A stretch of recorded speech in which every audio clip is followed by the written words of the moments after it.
Hello, everybody, and welcome to this special evening edition of Wrestlenomics Radio. Not Sunday at 11 a.m. Eastern, but today is Monday at 5 p.m. Eastern. It is March the 4th, 2024.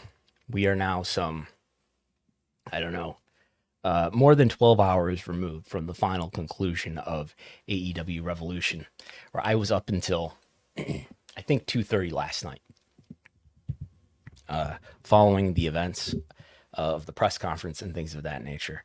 But today on the program, we will discuss the business of AEW Revolution, as well as we've got some news here. I think it's news. Some details coming out of the TKO annual report that was released on Tuesday that nobody has realized, I think. We'll take a look at that. Related to Vince McMahon and his various payments. We will talk about WWE versus my new tag team partner, Ken Paxton. What else? We'll touch on merchandise and closed circuit pay-per-view in theaters before we go. So here's the slides.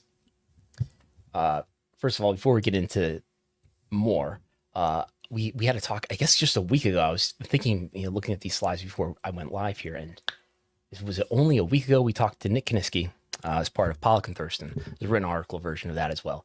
If you haven't already listened to that or read the article with Nick Kiniski, who was a wrestler for the WF around 1986-87, and says he was propositioned by Terry Garvin. And we also talked to, on this past Wednesday, John Arezzi of the Wrestling Spotlight, about his experience covering the scandals surrounding WWF in 1992. But today is a free version of Wrestlenomics Radio. Free for everybody. Usually you got to pay for this. This is a free preview this week, as it is every first week of the month that I do this. It's free for everybody. But otherwise, if you want to listen to this or watch it every week, it is part of the Patreon on patreon.com/Wrestlenomics, along with the big TV ratings reports. We should have one today sometime. Haven't seen the SmackDown rating yet. I don't have it yet. Nobody else who reports TV ratings, as far as I know, have it yet. If it comes to my attention that the TV rating is available while I'm on the air, I will read it to you. But you get the TV ratings reports that I do. You get the access to the data, monthly reports, slides, etc. And this program every week. Okay. AEW Revolution. Sting's last match. Very well-reviewed show. We'll touch on that. But we got to talk about first Bleacher Report. As I was among the many victims who purchased the pay-per-view, dropped my $50 plus some sort of fee from Apple TV, and could not immediately watch the program at 8 o'clock Eastern. And this resulted in Tony Khan tweeting saying that you can now buy it on Fight as well, and Fight is usually only an international carrier. Now also a U.S. carrier on that occasion. This seems to have something to do with the transactions, and I would think just maybe Bleacher Report not being able to handle that many transactions that are happening all at one time as the pay-per-view is about to start. I think the vast majority of people don't buy the pay-per-view in advance of the pay-per-view starting. So I don't know what this is an ongoing tradition here of Bleacher Report having issues. Of course, Bleacher Report is owned by Warner Brothers Discovery. More on Warner Brothers Discovery later. That's AEW's big TV partner. But we'll touch on the attendance. AEW PR tweeted this big photo of the Greensboro Coliseum last night. And we have a number from WrestleTix. I don't think there is an updated number from WrestleTix. I'll check my email.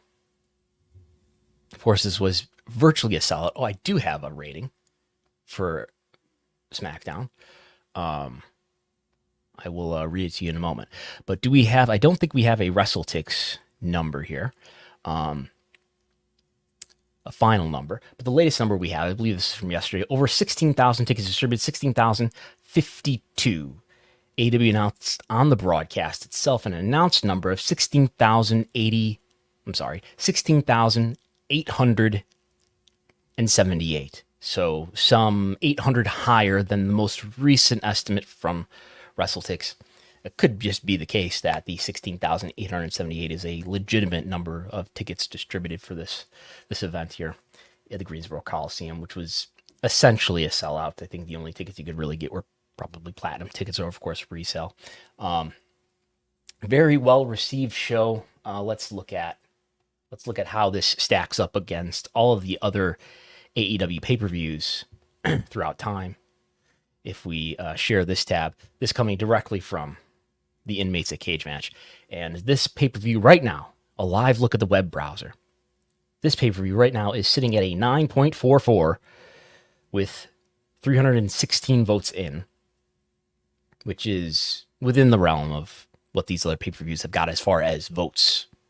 So we don't have, it's not like there's hundreds, there could be hundreds of votes to come in, but we've got a substantial number is what I'm getting at. Is this the most highly rated AEW pay-per-view of all time? No.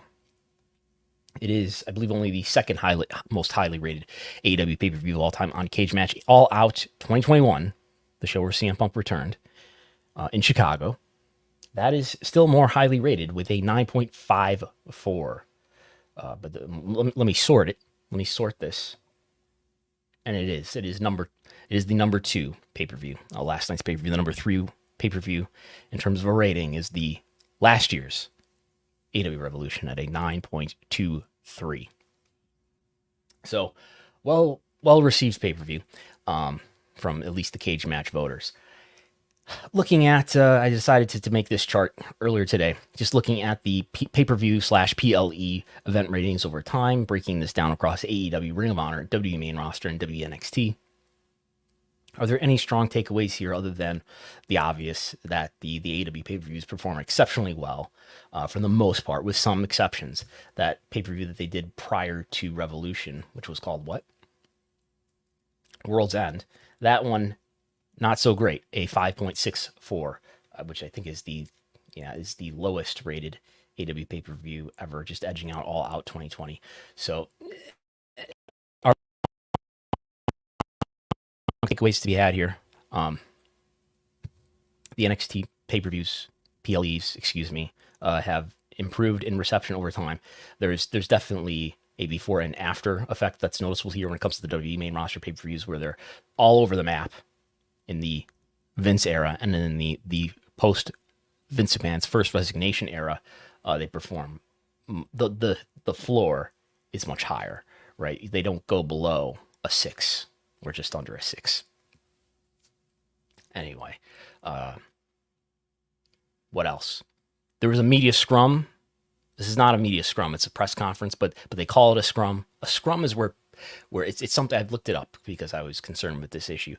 A scrum is something that's associated with rugby, where people stand around in like a gaggle or something. But really, in a media scrum, you got people standing around asking other people questions, and everyone's standing. No one's standing in this situation; they're all sitting. This is a press conference. Anyway, they've called it a scrum for years. Let's discuss first the media call that was held on Thursday that I did participate in. And I asked Tony Khan a question about the discipline committee. So coming out of World's End, surrounding World's End, there were rumors, reports, certainly conversation about whether or not, whether there were allegations of misconduct against Chris Jericho. There were questions about that subject at the press conference. And one of the talking points that Tony Khan was using was that he has a discipline committee. He has an open door and anybody could talk to him, or they can go to the discipline committee. And I think one of the important questions to ask is who's on the discipline committee? And here's that exchange from Thursday. I wondered if you could tell us who the members are of AEW's discipline committee, and do those members have experience in how to handle sexual misconduct claims if they come up? That's a great question. We have, trained professionals on the discipline committee, including 2 attorneys and Brian Danielson. And Brian, they're different backgrounds, and that's the idea, to have people from different backgrounds and different experiences in wrestling, which is certainly its own unique business with its own unique set of challenges. And I think I want people that have common goals for the company and for the well-being of the wrestlers, and also people that share high integrity. And the attorneys that I chose and Bryan Danielson, I think that's a really strong group of people, and they would be looking out against all misconduct claims. And we've tried to train them up to do their best, I think, to really, whatever the situation is in terms of misconduct, to do whatever it takes to ensure the well-being of the wrestlers, which is first and foremost here above everything else. Thank you, Brandon. He didn't name who the attorneys were. That would be nice to know. Who are those attorneys? Are they people who actually work regularly? Are they full-time employees for AEW, or are these people who are more independent? I was told as well, because I know this was a question that was asked and sort of just online in response to this subject being brought up in the media call. Is there a way for AEW staff or talent to submit anonymous complaints, which presumably would be a good thing, so that you didn't have to worry about whether or not there would be retaliation against you because you made a complaint? If you could make it anonymously and minimize that. And I'm told that there is a way for AEW wrestlers, talent, and staff to make an anonymous complaint. There's a third-party service that AEW uses. I can't say for sure whether everybody's aware of it, but it's something that has been emailed out to people, that is something that is available to them. So there's that. And then there's discussion on this call of the media rights, which we'll play. I believe this is in response to a question that Dave Meltzer asked Tony about media rights. Long answer, but here's a portion of Tony Khan's response, talking about basically sounding very confident that AEW is not only going to get a raise in media rights fees domestically, which are being renegotiated right now. It's going to expire. The current deal is going to expire at the end of the year, but not just a raise, but a huge, huge raise, in his words. I think the biggest opportunity lies in the media rights renewal, where Dynamite, Rampage, and Collision will all be getting huge, huge increases, I can say for sure. And now going into that and having, like I said, that confidence, I think 25 is going to go down as the year where AEW really took the leap from being a startup company to being the established challenger player in pro wrestling for decades to come, and establishing all that in basically 5 years. That was the 5-year plan. And there's Tony Khan. Why is a really big increase in TV rights fees important? Probably because, well, for one thing, because probably AEW is not profitable in its current form, but it's a company that's about 5 years old now. But if they get a strong upgrade in TV rights fees, AEW, if it's a strong enough increase, will become profitable. I think if they get their rights, say, doubled, which I think is a realistic notion, then AEW will probably become profitable. And this is what Tony Khan is hyping here, is that if they get a huge, whatever that means. What does huge mean, by the way? Let's try to translate that into a factor. What's a huge increase? Is it a 40% increase? Is it a 30% increase? A 10% increase? Or is it a 2x increase? Is it a 3x increase? A 4x increase? What's huge in his mind? And furthermore, a deal's not done. So what makes him so confident that there is going to be a huge increase? There's no deal done with WBD, but maybe they've given him enough of an impression that they're going to give him a strong raise, apparently. I would think what would be huge to me, it would not be huge, would be much bigger than what's huge, I would think, to Tony. I would think my read from that is, like, if you're hyping that up as huge, then I'm expecting 2x maybe. But we'll see what happens.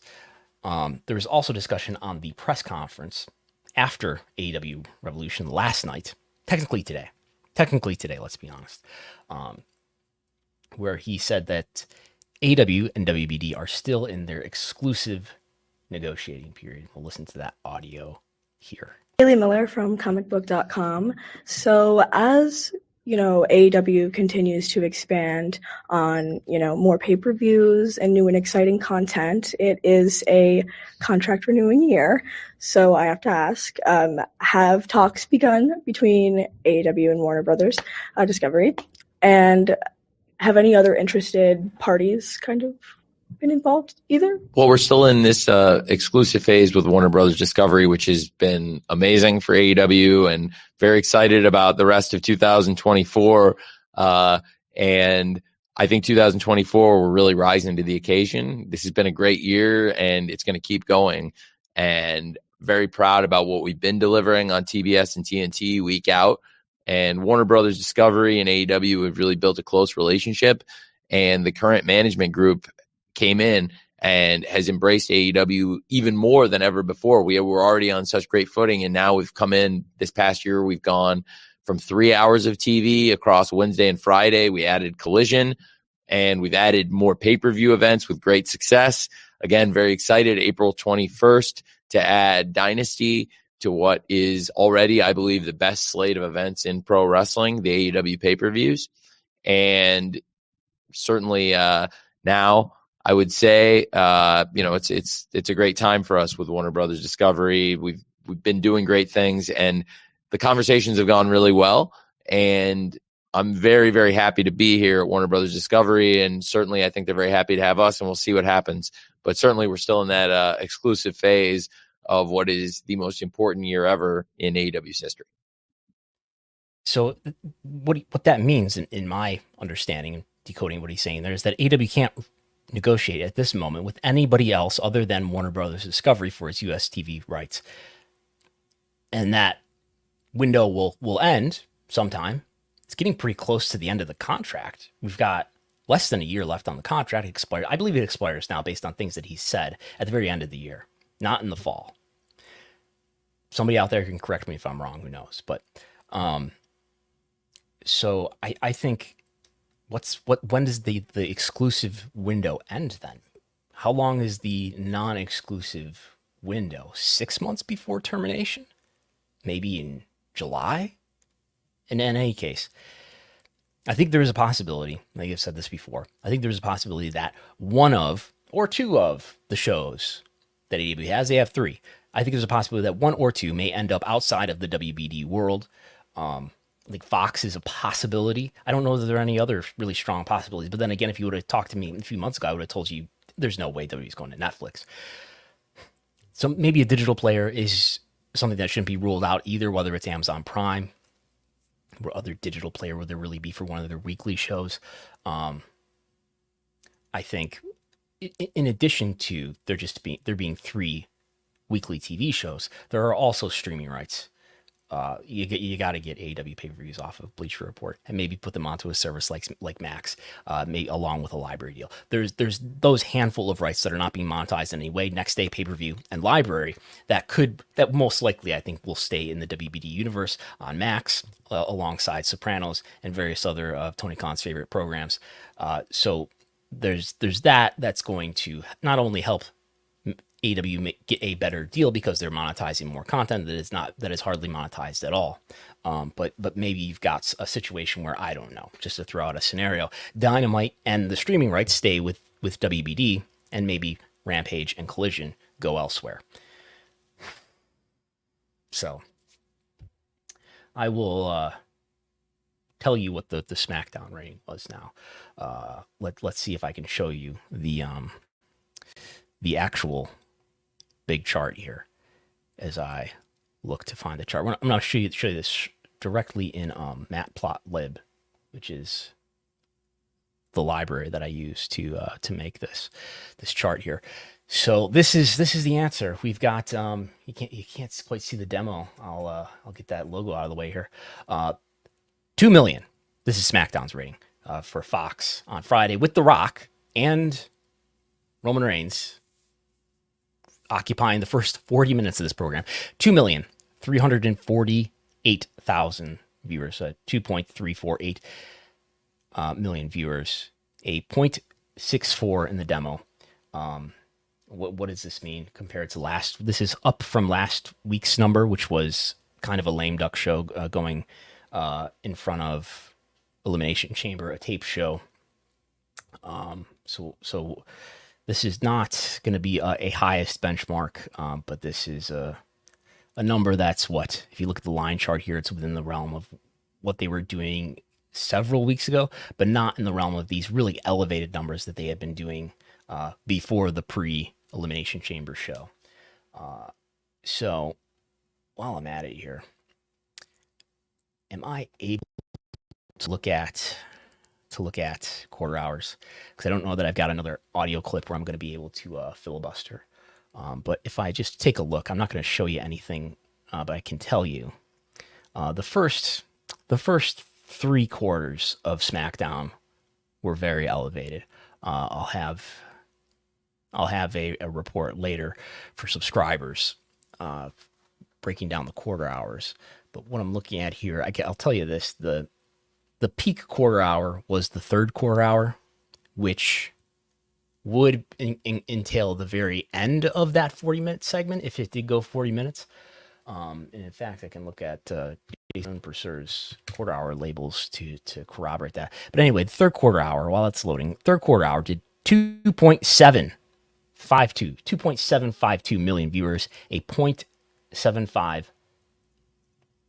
demo rating.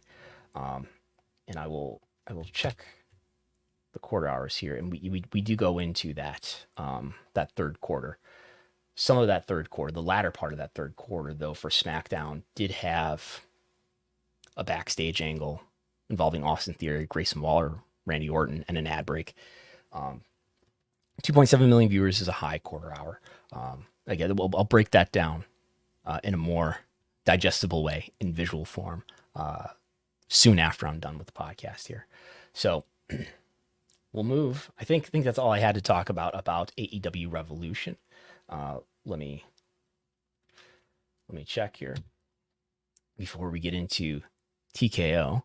Is that everything? I think so. Okay, so we'll go to TKO, where if you noticed that as I'm sure everybody listening has been visiting the TKO Investor Relations website, and I'm sure you've noticed, like I have, that they're no longer doing the green TKO logo. Now they've graded out basically to be a gray, black and white TKO logo. Anyway, we did a report, with we had a talk on Pollock and Thurston this past Wednesday, going over various details coming out of the TKO earnings call. I did a written version of that too. That's on Wrestlenomics.com and on the Patreon. I think that's now visible and free for everyone. There's an additional thing that I noticed here, an additional item that I noticed in the 10K. 10K is an annual report. It's long. It's published once a year, and it has lots of information in it. It's longer than a quarterly report. And there's this segment here, and it says, this is under their risk factors. So every publicly traded company lists a number of risk factors just to protect itself, just to say, hey, we told you so. There was this risk factor. Don't blame us shareholders if your shares go down in value.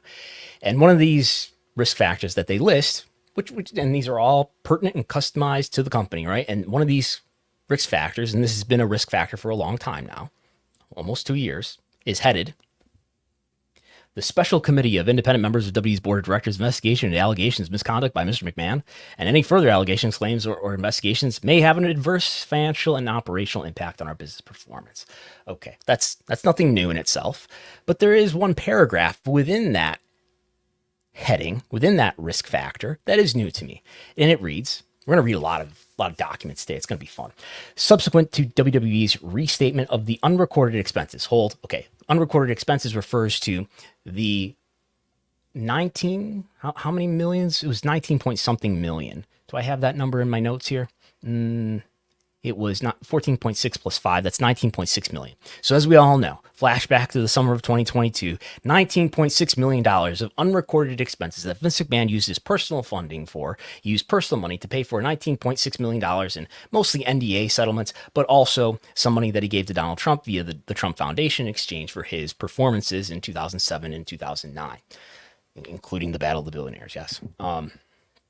So there's not $19.6 million. Okay, so that's okay. Now we go back to read the thing. Subsequent to WWE's restatement for the unrecorded expenses, that money that I just talked about, WWE was informed of certain additional claims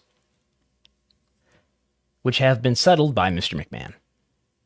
WWE recorded an additional $11.1 million of expenses related to these additional claims prior to the closing of the transactions. That means before the merger was completed, which is September 12th, before prior to the closure of the merger, WWE recorded an additional $11.1 million of expenses related to these additional claims. Okay. Since the closing of the transaction, since the merger completion of TKO on September 12th, the company, TKO, has recorded an additional $3.5 million of expenses related to these additional claims. So I don't know if I should add together that 11.1 and 3.5, which would come to, 14.6 anyway, which is strangely like the same number of the same amount of money that he had in NDA settlements. Anyway, Mr. McMahon has made or will make all related payments personally. So Vince is going to pay for all these expenses, all this money that he owes. He's going to pay for it personally, but because it benefited the company, because these NDAs were meant to protect the company, WWE and therefore TKO have to record this and recognize this as an expense. It's not going to come out of their own cash, but they're essentially charging Vince for the payments that he agreed to make. So this tells me that there's additional payments that Vince has promised to make to someone or something, in addition to the $14.6 million that we knew about, which was related to, again, Trump, and it was related to 4 NDAs. One NDA, one set of payments was owed to who we know to be now Janelle Grant. Another one was owed to a former WB manager, a former WB employee, a former WB talent. Those are the ones that we got disclosure of sort of indirectly through WB filings and then through reporting by the Wall Street Journal. Now, subsequent to that, there was additional reporting by the Wall Street Journal about a settlement that was made with Rhea Chatterton, who accuses Vince McMahon of rape that allegedly occurred in 1986.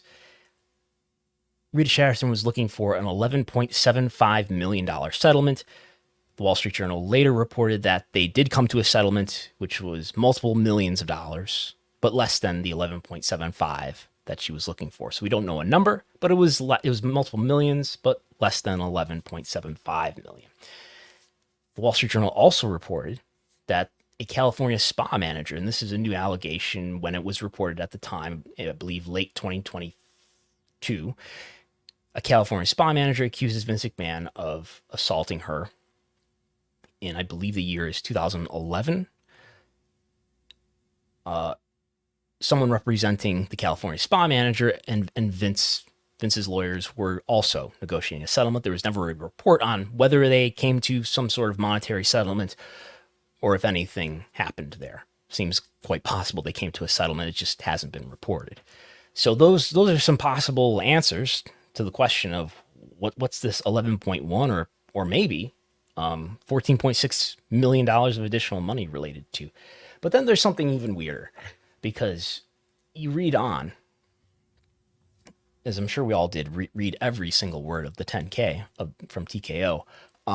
You read on in this heading that is simply Vince McMahon, where it discusses various things, and it gets into he resigned and he controls a significant amount of voting power. Okay, but then there's this paragraph which reads, in connection with the acquisition of WWE, the company assumed $3.5 million of liabilities of future payments owed by Mr. McMahon's money that he owes to certain counterparties, of which he paid $2 million during the period from September 12th to the end of the year.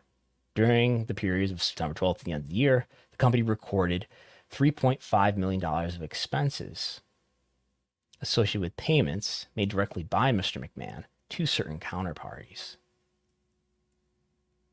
So that does read to me as 11.1 plus 3.5. In any case, reading on, this is where it gets weirder. These costs are included within selling, general, and administrative expenses, SG&A for those in the know. in our consolidated statements of operations. Additionally, this underlined in purple for those watching in video. Additionally, during the period of September 12th through December 31st, the company recorded $3.5 million of costs associated with payments made directly by Mr. McMahon related to WWE's global headquarters lease. These costs are included within finance, lease, right of use assets, net in our consolidated balance sheets.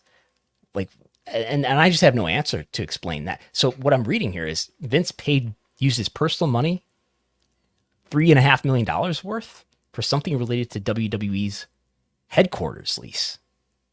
They just moved headquarters. I have no idea what that is about. I sent a message to TKO PR and IR, and I didn't get a response. So I don't know what's going on there. That's interesting. Why would he spend $3.5 million of his own money towards the headquarters lease? Okay, and that's my my Vince McMahon discussion for today. While we're mentioning Vince McMahon and his alleged misdeeds, I will speak with John Pollock on Wednesday for Pollock and Thurston, and we will go through the response to the records request that several reporters got in response to a records request that was made to NCIS, to the Naval Investigation Organization, about the investigation into allegations of rape made by Ashley Massaro.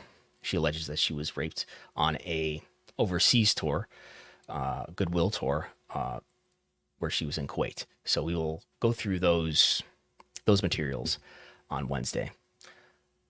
Now, here he is. Ken Paxton, the Texas Attorney General, he may be in favor of gerrymandering. However, he has multiplied the spending to fight human trafficking, regardless of whether or not there's been any convictions to those charges. This is a guy who loves gasoline, and he is being sued by WWE. This lawsuits that I talked about a little bit on Wednesday, but we'll go a bit deeper in it today. WWE is suing the office of, I would say. I don't know if they're suing him personally, but they're suing Ken Paxton, the Attorney General of Texas.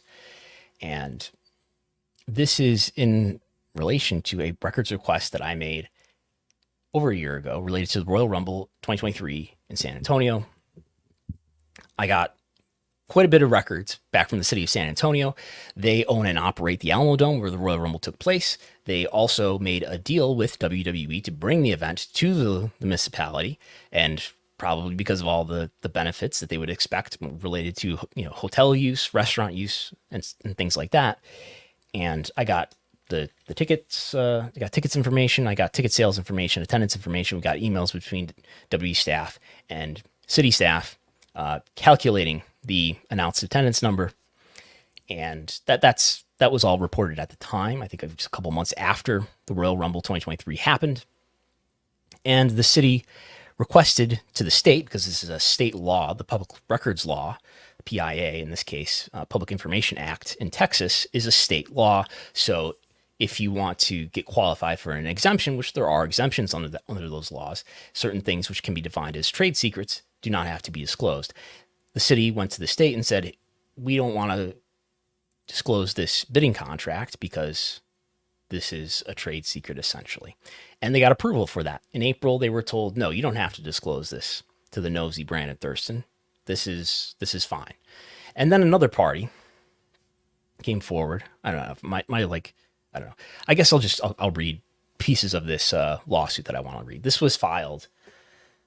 This is dated February 16th. So I learned about it, though, last week when I got an email from the attorney, the law firm that is representing WWE in this case. I was told, because I'm making some calls to the Texas Attorney General's office, at least as of Thursday, the Attorney General's office had not been served yet. So since they haven't been served yet, they don't have any lawyers yet who are assigned to this. So anyway, we'll read from sections of WWE's complaint here. Where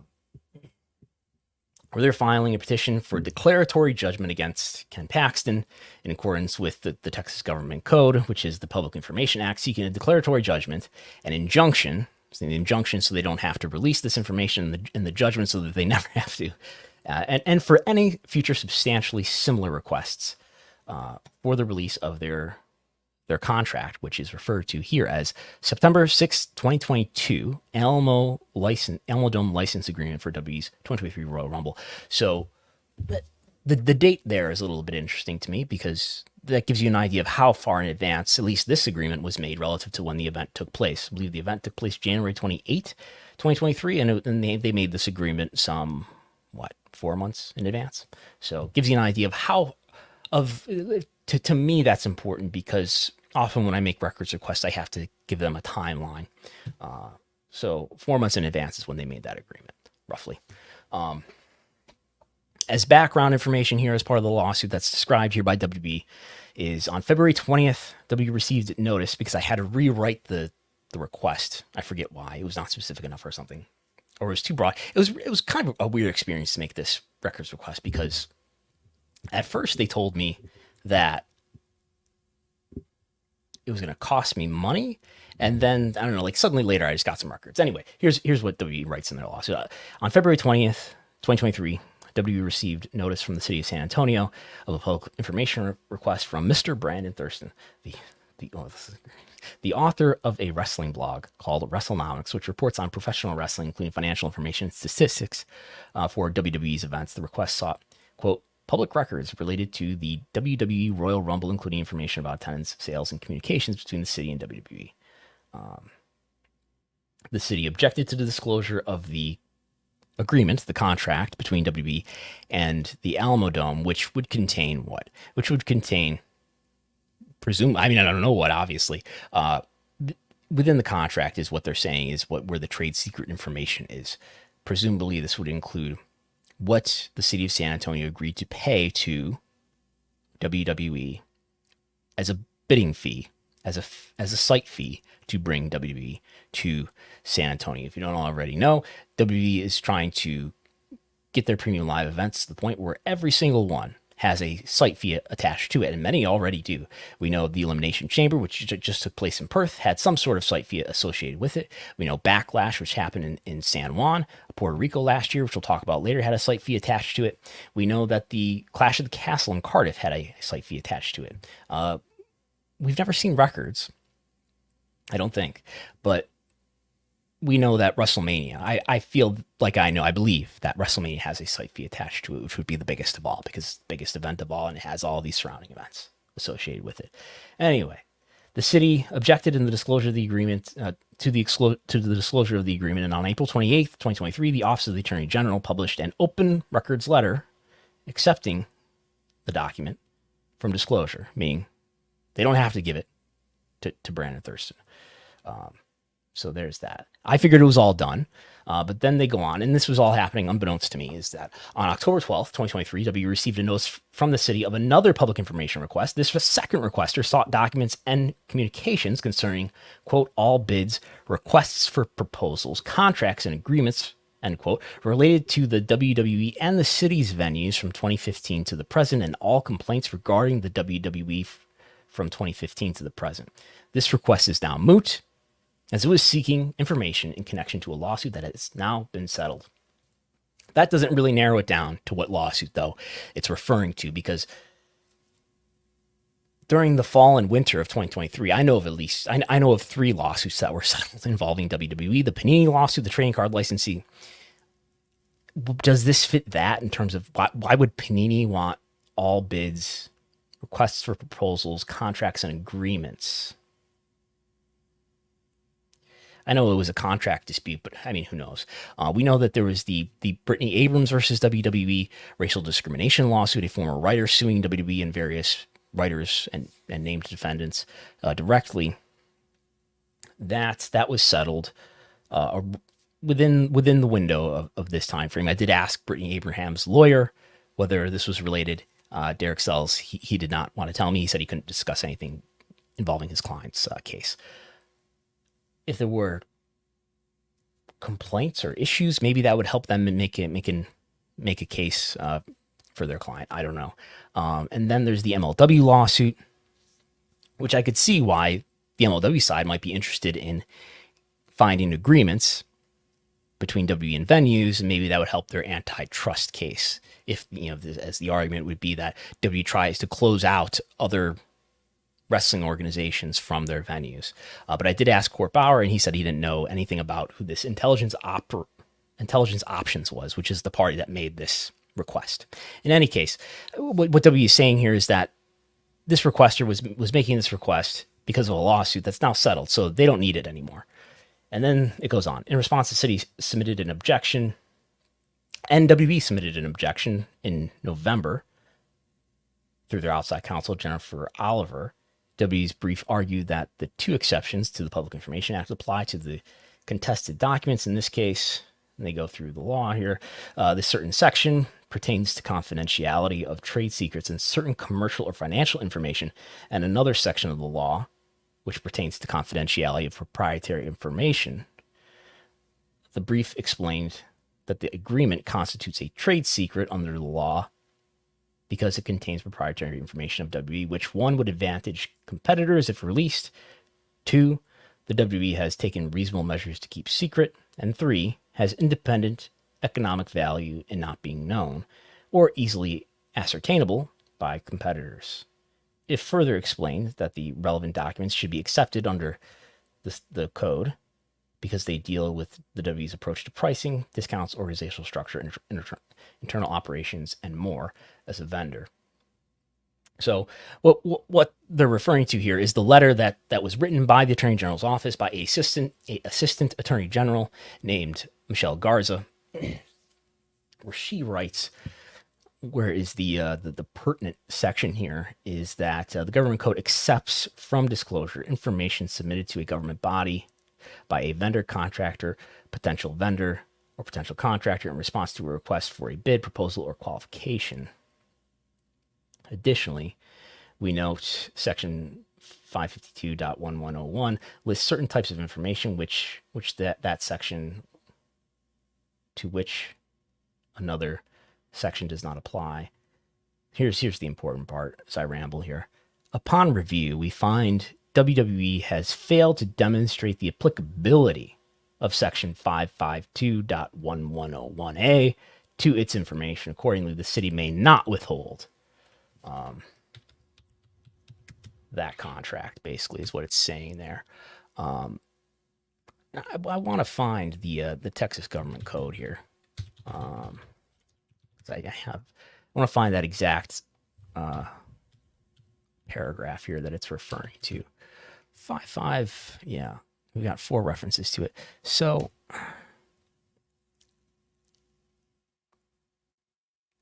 I see B here, but I don't know that I see A. So I don't know that I'm going to be able to find what we need to look at here. In any case, going further on in this lawsuit here, we have paragraph 13 where it says the agreement is exempt from disclosure under Texas government code because this section exempts trade secrets from disclosure. The act defines trade secrets as all forms of and types of information if the owner of the trade secret has taken reasonable measures under circumstances to keep secret, and 2, the information derives independent economic value, actual potential, from not being generally known to and not being readily ascertainable through proper means by another person who can obtain economic value. This would be competitors. What competitors do they have in mind? I don't know if they necessarily have competitors, other wrestling organizations in mind. But in some respects, I suppose, yes. I think there's at least two things that I can imagine being an issue here for WWE, realistically, which is if other wrestling organizations knew what certain agreements were between WWE and their venues, they could then go to those venues and book. And when they go to try to book those venues, they could say, "Give me what WWE what you gave WWE, because I know because of this public report here by Wrestlenomics or whatever, that's what you gave WWE. That's one issue with actual other wrestling companies, or maybe other, not even wrestling companies. I suppose it matters because it's wrestling companies in WWE's case, because they have an interest in being advantaged over their competitors. The other issue here is that other bidders, other municipalities would have an idea of what this agreement was, and then they would know what the going rate is for, in this case, Royal Rumble. And they could extrapolate from there on what the other events, I suppose, were worth, even though a lot of that information is already known anyway. But what's being argued here in this complaint, which is written by their lawyers, and it's just, it is from WWE, is also supported in... Do I want to read through all of this? I don't know that we need to read through all of this, do we? I suppose not. I'll read this part, though. It's being supported by a declaration from Chris Legentil, who is Senior Vice President, Head of Global Communications for WWE, who writes lots of things here, including, what do we want to say here? The agreement contains WWE trade secrets that we have intentionally kept secret as sensitive and competitively advantageous information about our internal practices and negotiations with venues. This internal information pertains to our financial terms with venues, ticketing information, and staffing details, including names of employees. The agreement reveals WWE's proposed percentage splits, fee structures, waivers and reimbursements to the venue and comparables, and the Royal Rumble's estimated value and economic impact. Even within WWE, these terms are discussed only by a select group of internal personnel on a need-to-know basis, and the fully executed agreements are shared only with relevant personnel in WWE's finance department and saved on a drive that is accessible only by the legal department. If this information was made publicly available, and Brandon Thurston was permitted to publicize our financial information, negotiated terms on Wrestlenomics, WWE would lose its bargaining power in negotiating all of our live events and much of the value of a bidding process for venues. And Chris Legentil is writing this under oath. So under penalty of perjury, right? Declared as true.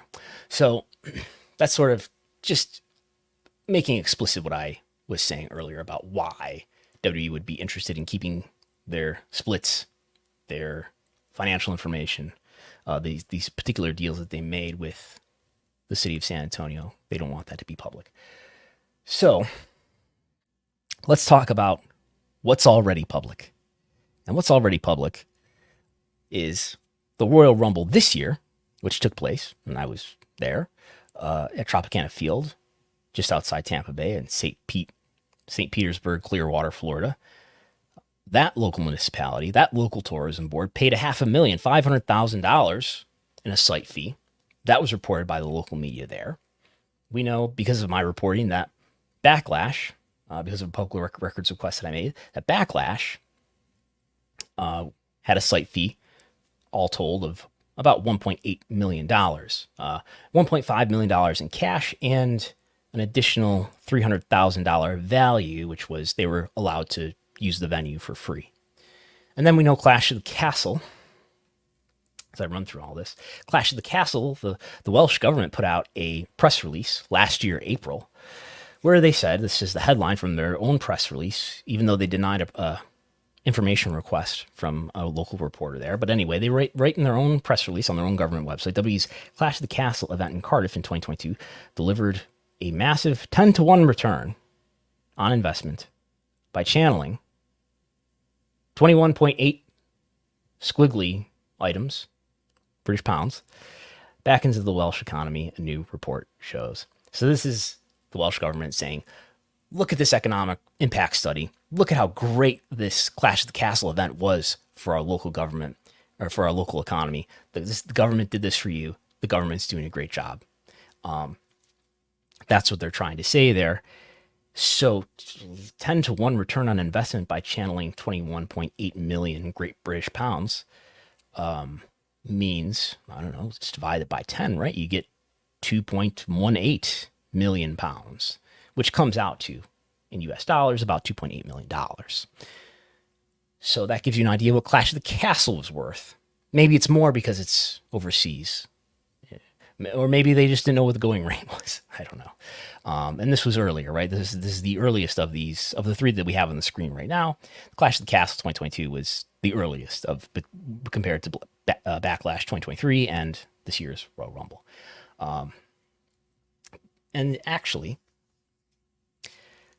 astute listeners may remember, and we talked about this at the time, there was a meeting with Orange County government in Orlando, which is the county where Orlando is located, where there was a pitch to bring this year's Royal Rumble to Orlando, and an $850,000 bid was approved. It ended up not going to Orlando. As we know, it went to St. Pete Clearwater instead, and it looks like that was the case because the Pro Bowl happened at Camping World Stadium instead, and you probably couldn't do early February Pro Bowl and do late January Royal Rumble in the same stadium.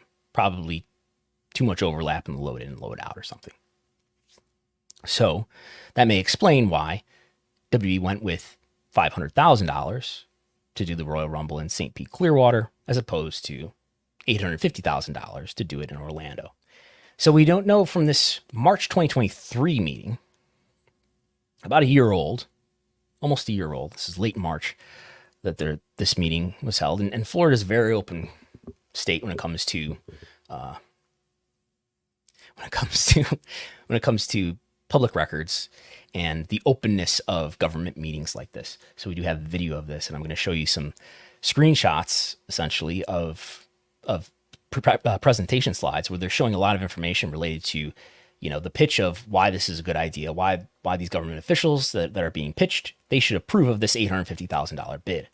And what's being presented here is there's great value if we bring the Royal Rumble to Orlando, because look at last year's Royal Rumble in San Antonio, 2023.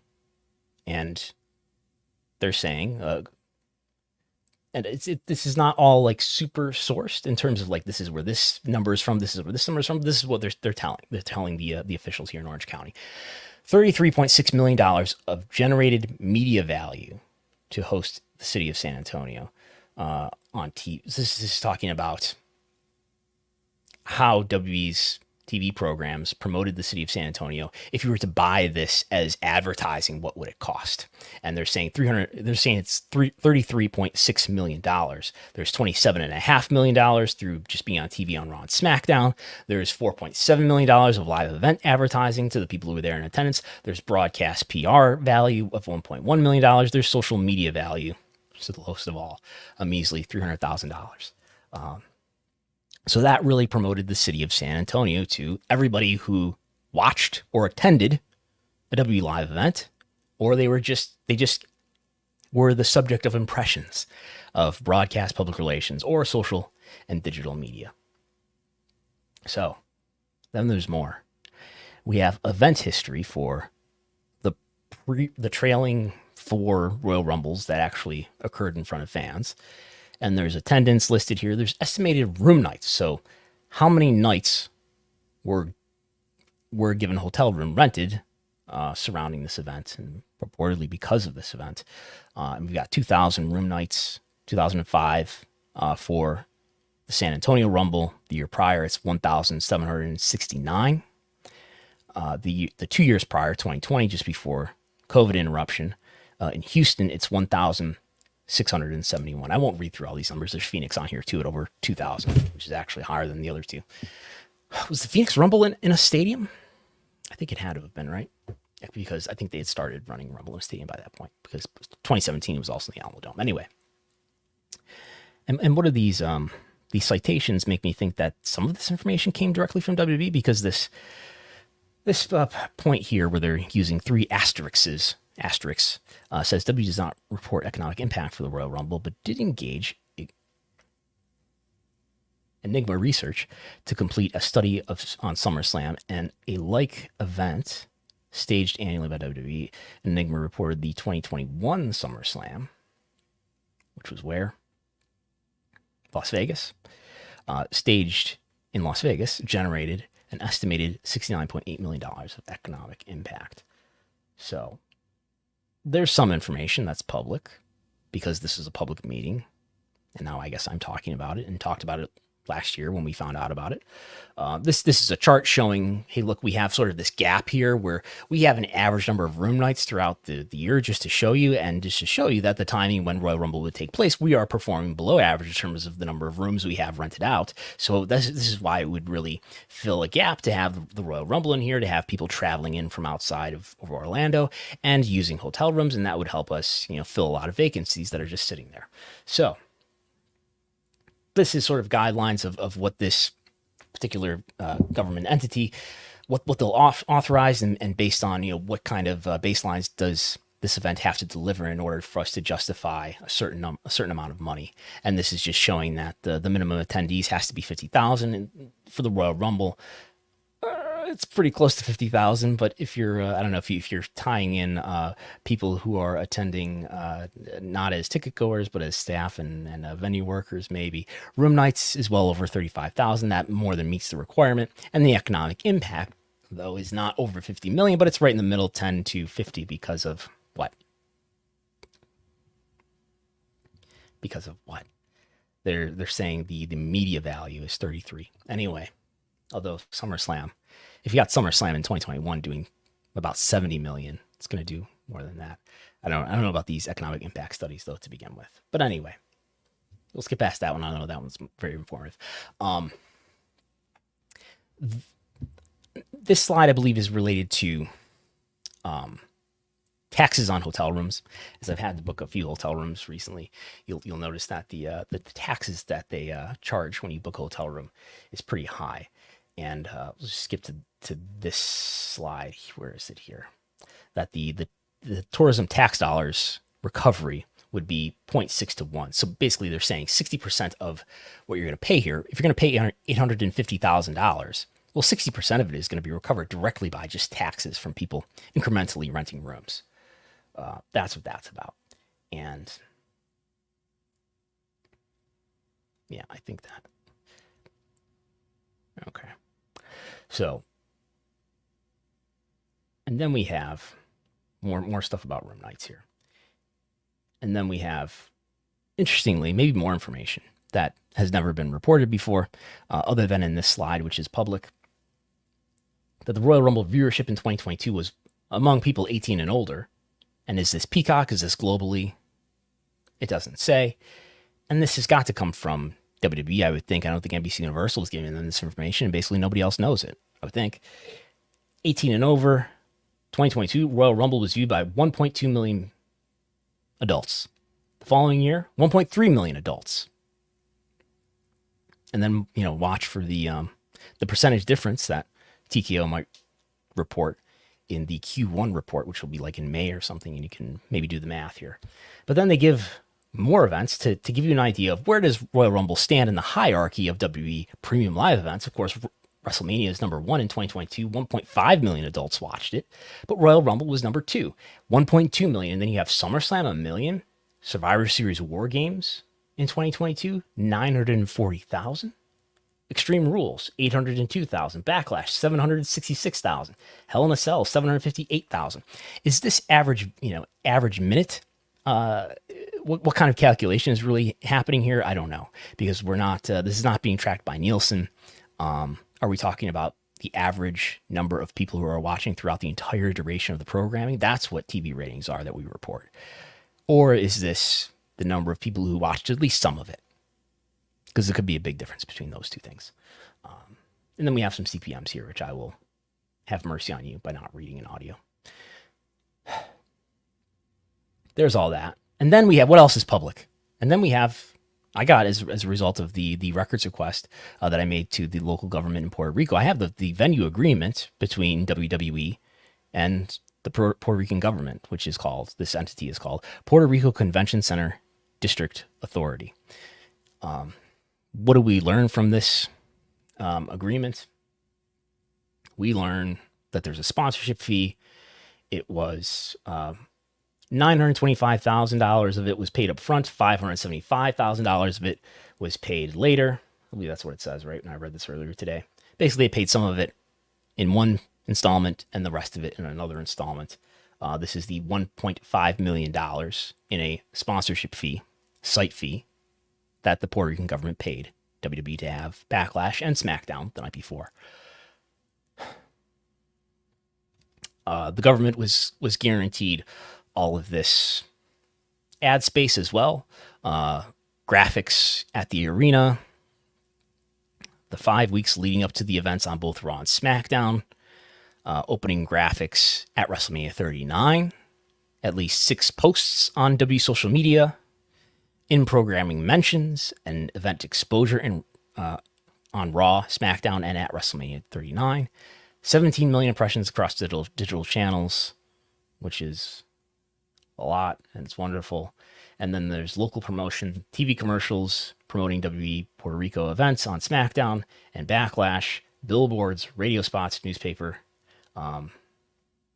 This is just I think this is about the permission that WWE has to place the authority, the government provided logo.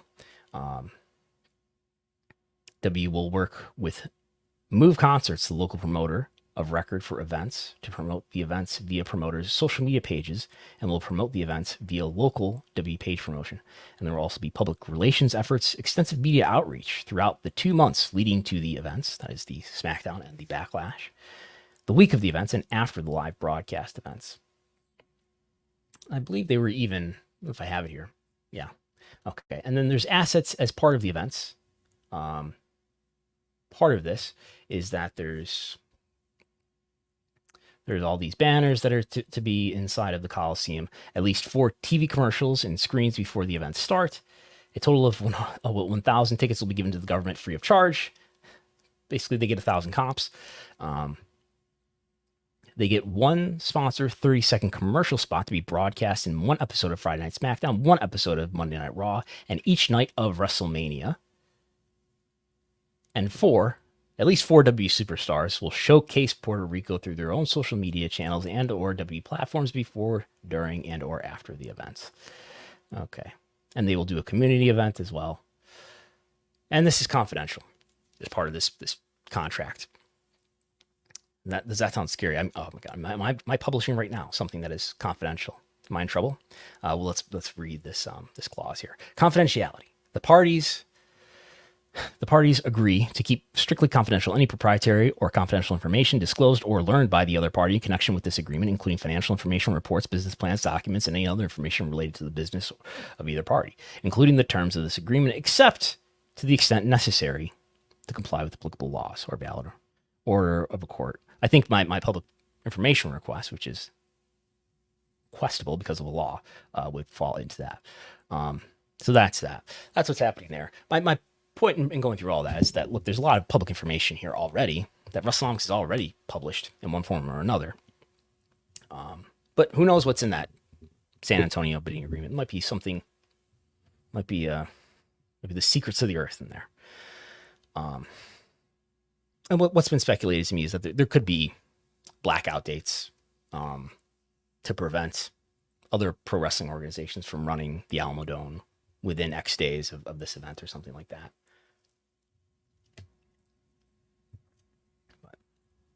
Okay. Moving on. Oh my God, we've been going for an hour. This will end soon. We have W Shop merchandise estimates estimated for the recently completed month of February. Number 1 is Cody Rhodes. Number 2 is CM Punk. Number 3 is Jey Uso. Number 4 is Roman Reigns. Number 5 is Randy Orton. Number 6 is The Rock. If you don't know how I do this, there's a program that checks W Shop every single day, and it looks at the best sellers. This is apparel only, it's t-shirts basically. It goes through the best sellers list and it records the order that the best sellers items are in, assuming this is an honest ranking of what the best selling items actually are is a question. But assuming that, I calculate that in, and I calculate a reverse rank value, and we get things such as Cody Rhodes being number 1 for this month, which I believe he was ranked number 1 for the full year of 2023 as well. In the AEW world, we get the AEW brand out here as number 1. There are just more AEW branded things than I can find, at least in apparel for WWE. If we were looking beyond apparel, I think we would see WWE's brand rank much higher. Doesn't get in the top 10 here. In any case, after AEW, for Shop AEW is Sting. In a month where he's retiring, which makes a lot of sense, right? Followed by Bullet Club Gold, followed by Swerve Strickland. And in fact, if we combine these partial Sting items, such as Sting versus JP, I don't know what that is, but it's some sort of combination item, and Sting and Darby Allin, Sting would outrank AEW in this. So you could, it's ambiguous. You could certainly calculate this in a way that you should say Sting outranked AEW here. That's the merch. That's a monthly thing that I put out for subscribers. And then we have Johan Promotions. The Johan Promotions press release that the AEW sent out about how their pay-per-view is going to be played in bars and restaurants, noticeably omitted. Not airing in theaters. Apparently not any longer. And I think we do have a tweet from one at Mookie Ghana. I think I've heard of him. He's Chris Harrington. I think he actually created Wrestlenomics. He's the former co-host of this podcast, pre 2019, who now works for AEW. And he said that the decision to not run pay-per-views at theaters was his call. He wrote on Twitter here, lots of moving parts, but it's a tough space, especially with movie release schedules ramping back up. And there are particular music licensing rights which are disproportionately costly for servicing those venues against low ROI. So in other words, if you're going to have Sting come out to Metallica, you got to pay for that, of course. You got to pay for that to have it in the venue. You got to pay for that to stream it and broadcast it on television. And if you're going to put it in a theater, there's a separate cost to put it in a theater. So this is why, for one reason, it's more costly to just license music if you're going to do popular music like AEW has, whether that's Metallica, Seek and Destroy, or whether that's the Final Countdown by Europe. So I understand that there's a live broadcast cost. So there's a separate live broadcast cost to this that is separate from the pay-per-view itself. To get this in the theater, there is some cost associated with getting the transmission into the theater.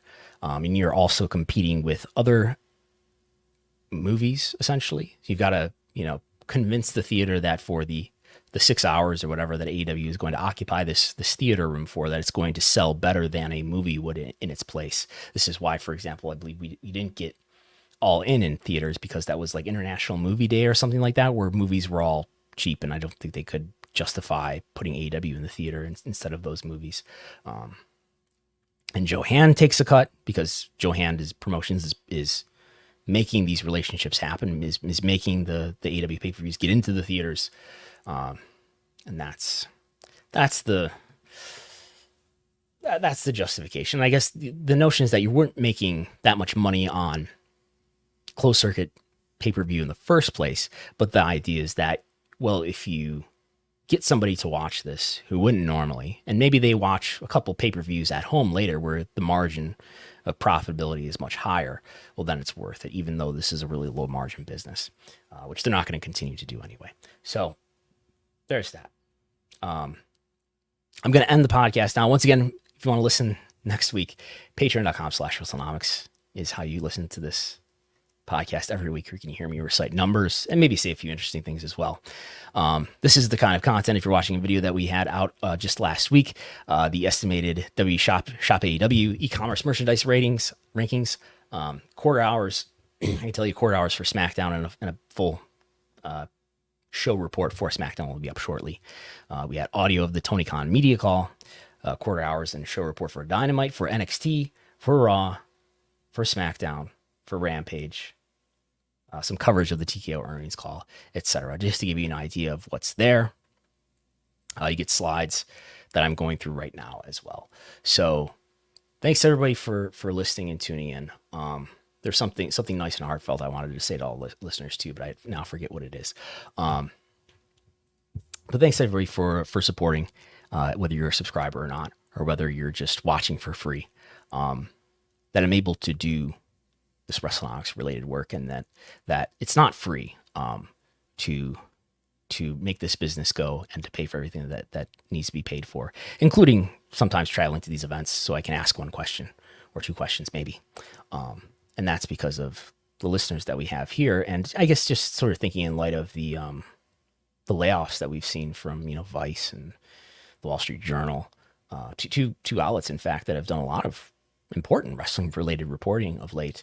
And there's some people who've done wrestling related reporting who were laid off recently. But fortunately, I am not laid off, and I'm still able to do this reporting for you. So if you appreciate it, it's helpful to have your support. So I will be back on Wednesday with Pollock and Thurston on all post wrestling and Wrestlenomics platforms. Talk to you then.